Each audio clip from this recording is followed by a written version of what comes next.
Comment appelles-tu l'Allemagne?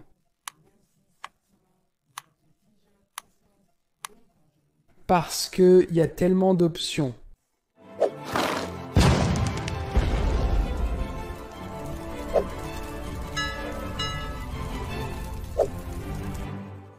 Chaque pays a un endonyme, comment ils se nomment dans leur langue maternelle, et au moins un exonyme qui est comment tout le monde les appelle, généralement une version légèrement différente, au moins adaptée aux langues étrangères.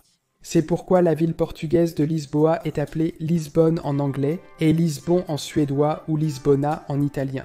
Dans d'autres cas, au lieu d'adaptation, un exonyme peut être complètement différent d'un endonyme. Prenons l'exemple de ce pays, que nous appelons Grèce en anglais, mais que tout le monde arabe appelle une version de Yunanistan, tandis que le peuple grec lui-même appelle le pays Hellas. Tout comme le Japon s'appelle Nihon ou la Finlande Suomi. Mais dans la plupart de ces cas, il y a une version native et ensuite une version exonyme étrangère que tout le monde utilise à sa manière. Cependant, il y a au moins un pays avec plusieurs exonymes qui sont très différents les uns des autres, et c'est l'Allemagne. Cette carte de l'Europe nous montre très bien cela, chaque couleur représentant un exonyme que le pays possède. Certaines versions d'Allemagne, ou Alemannia en jaune, Germanie ou Germania en vert, Deutschland ou Tyskland en bleu, Niemcy ou une adaptation en rose, et ensuite des spécifiques pour la Lettonie et la Lituanie et l'Estonie et la Finlande. C'est aussi une bonne façon de voir comment le même exonyme peut avoir différentes adaptations en fonction du pays où il est utilisé et de la langue qui y est parlée. Prenez par exemple Allemagne en Turquie ou Allemagne en Cornouailles. Dans cette vidéo, nous allons apprendre pourquoi l'Allemagne a tant d'exonymes super différents et ce que chacun d'eux signifie. Alors tout d'abord, pourquoi y a-t-il autant de noms pour l'Allemagne? La réponse simple est que l'Allemagne en tant que territoire a interagi avec diverses parties de l'Europe tout au long de son histoire.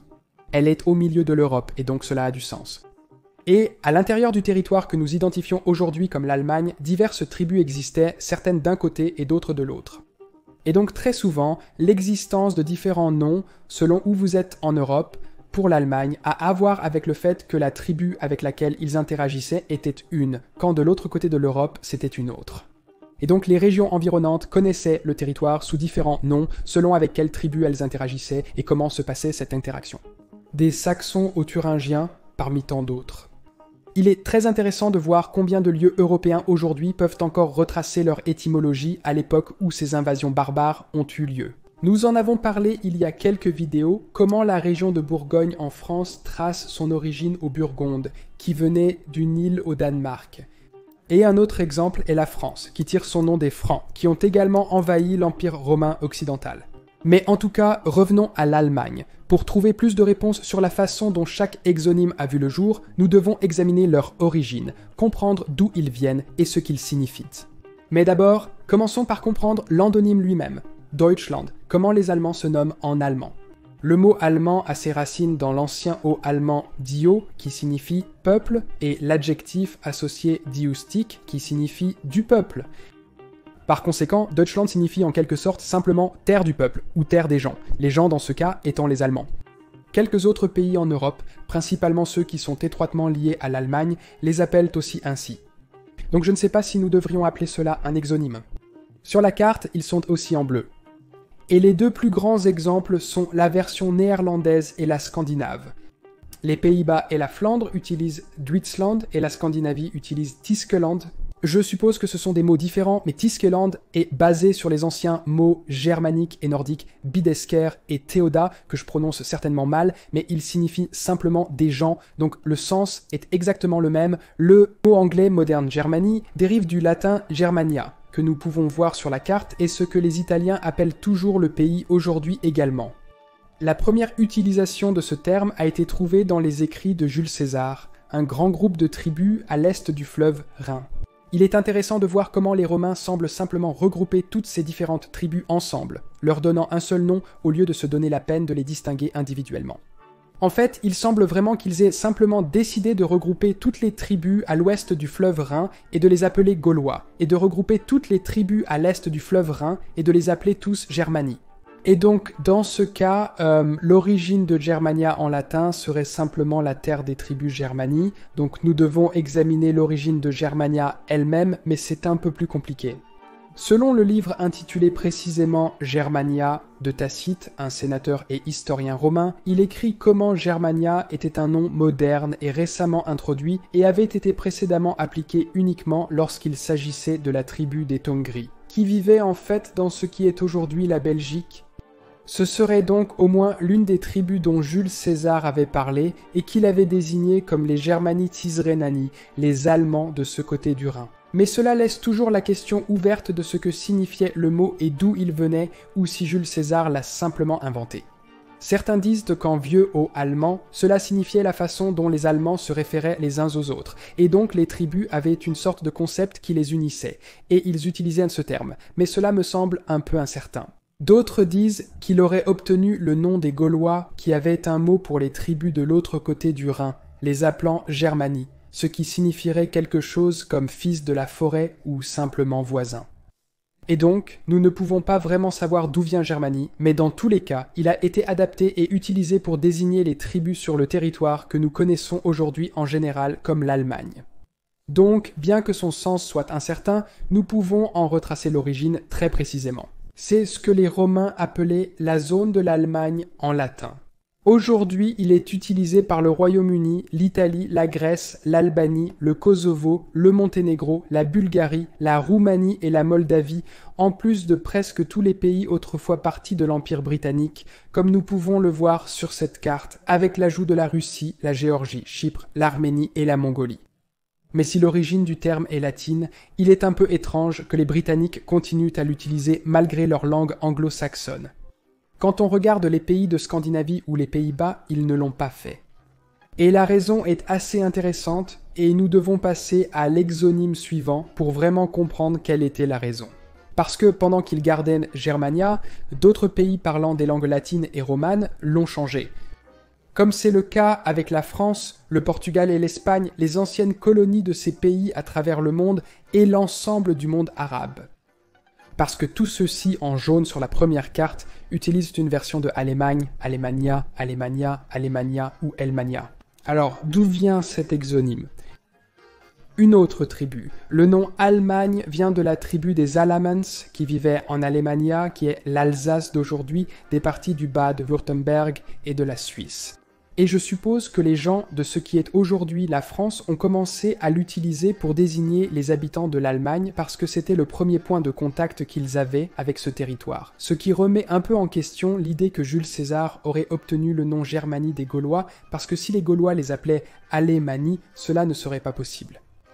Il s'est ensuite répandu en Espagne et au Portugal lors de la Reconquista, puis dans le monde arabe, le Portugal et l'Espagne étant les premiers points de contact de ces peuples avec l'Europe. Et ici, nous comprenons pourquoi les Anglais ont réellement utilisé Germania ou Allemagne au lieu de trouver leur propre version ou quelque chose qui est un peu plus anglo-saxon, si vous voulez. Car en anglais, le nom Allemagne ou Allemagne a été utilisé pour l'Allemagne jusqu'au XVIe siècle, où le mot allemand a ensuite été réintroduit vers l'année 1520 comme un mot alternatif au début, peut-être lié à la Renaissance et à la fascination pour toutes les choses anciennes, puis devenant un mot de remplacement et le terme officiel qu'ils utilisaient pour désigner ce pays. Fait intéressant, les régions de Cornouailles et les ports du pays de Galles sur l'île de Grande-Bretagne ont conservé des versions de l'origine Allemagne, la Cornouaille utilisant Allemagne, et le pays de Galles, Aide Allemagne. La raison semble simple, le cornique et le gallois s'appuient sur leurs interactions avec l'Europe médiévale, surtout avec l'ancien français. Ils ont probablement obtenu le nom de là et ont choisi de le garder lorsque les Anglais l'ont changé. Donc, Deutschland, Tiesland, Germanie et Alemania sont compris, mais qu'en est-il du reste ?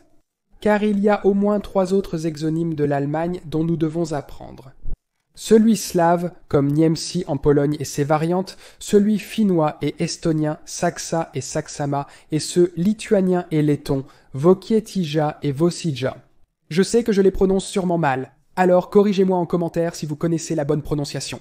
Commençons par celui slave qui est montré en rose sur la carte car il est utilisé par tant de pays en Europe de l'Est, le fait que ces pays n'avaient pas d'empires coloniaux qu'ils ont répandu leur langue. L'origine de cela, ils ont répandu leur langue. L'origine de cela est comme Niemcy, signifiant quelque chose comme ceux qui ne pouvaient pas parler. Ou cela serait des muets. Une traduction que j'ai vue a également écrit que ce serait des muets. Une traduction que j'ai vue l'a également écrit comme les silencieux, ce qui le rend beaucoup plus cool et aussi beaucoup plus effrayant. Et l'explication derrière cela est le fait que la communication entre deux tribus différentes à l'époque était un peu difficile quand elles parlaient des langues si différentes. Et donc, les slaves ont commencé à désigner les Allemands ou la tribu d'Allemands avec lesquels ils interagissaient comme Niemcy, les silencieux, parce que la communication était impossible. Ce n'est pas qu'ils étaient réellement muets, c'est juste que personne ne se comprenait. Le terme s'est ensuite répandu dans toutes les régions slaves, la Russie étant une grande exception, et la Hongrie a également gagné car ce n'est pas un pays slave, mais ils l'utilisent, donc dans l'autre sens. En fait, le cas de la Hongrie est intéressant, car bien que le hongrois ne soit pas une langue slave, ils empruntent leurs mots pour muer aux langues slaves, Nema. Et donc leur exonyme pour l'Allemagne finit par être très similaire à celui des Slaves, par une racine indirecte, étant quelque chose comme Neme Orzag, un mot composé de Nemet A et Orzag, ce dernier signifiant pays. Donc quelque chose comme de ceux qui peuvent parler, je suppose.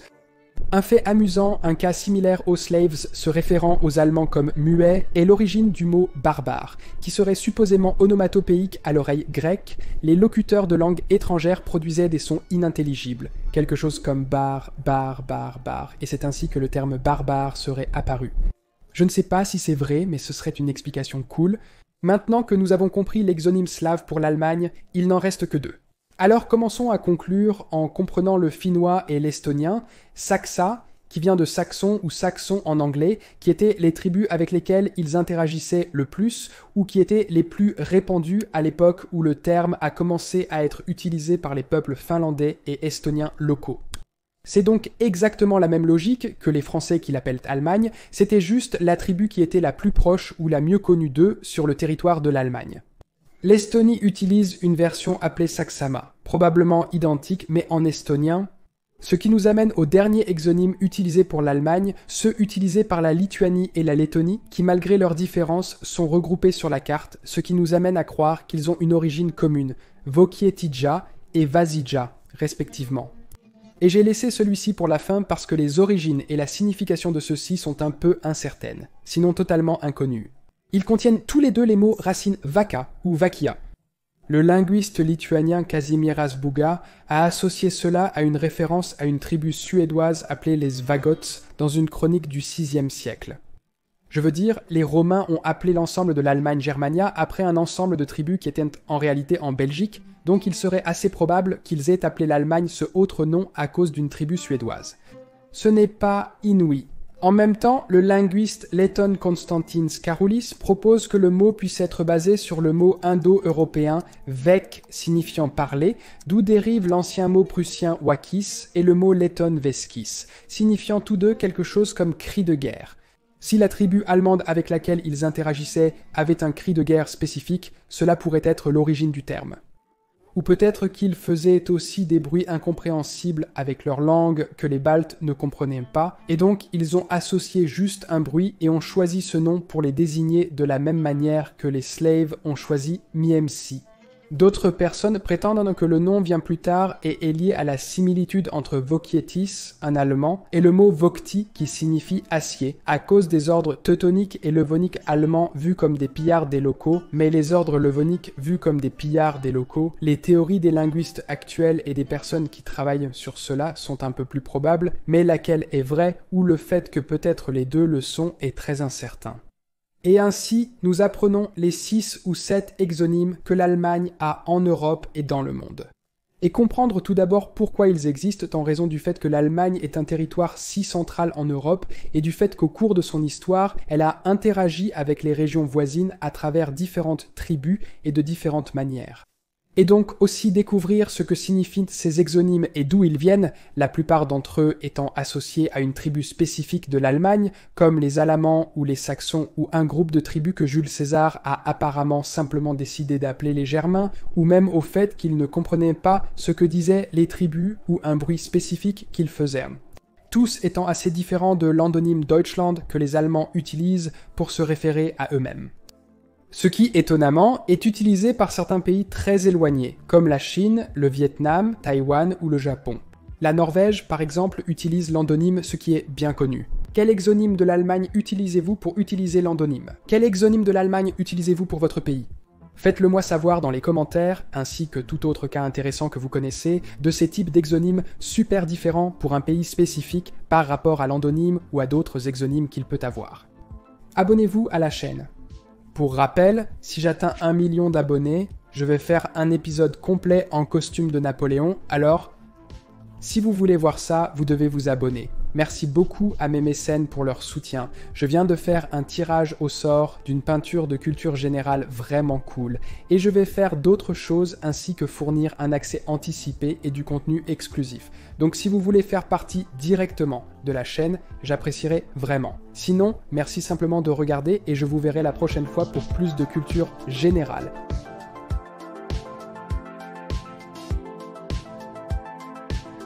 J'ai dû me couper la barbe parce que je commençais à ressembler à quelqu'un qui s'était perdu en mer, surtout avec les cheveux longs et en parlant de... Ai-je planifié cette transition? Oui, je l'ai fait, mais la tasse Moumine d'aujourd'hui est un gars qui est en mer. Moumine est-il un gars ou je ne sais pas, je suppose que c'est juste un être, ou peut-être que c'est une fille, et que je me trompe, je ne sais pas.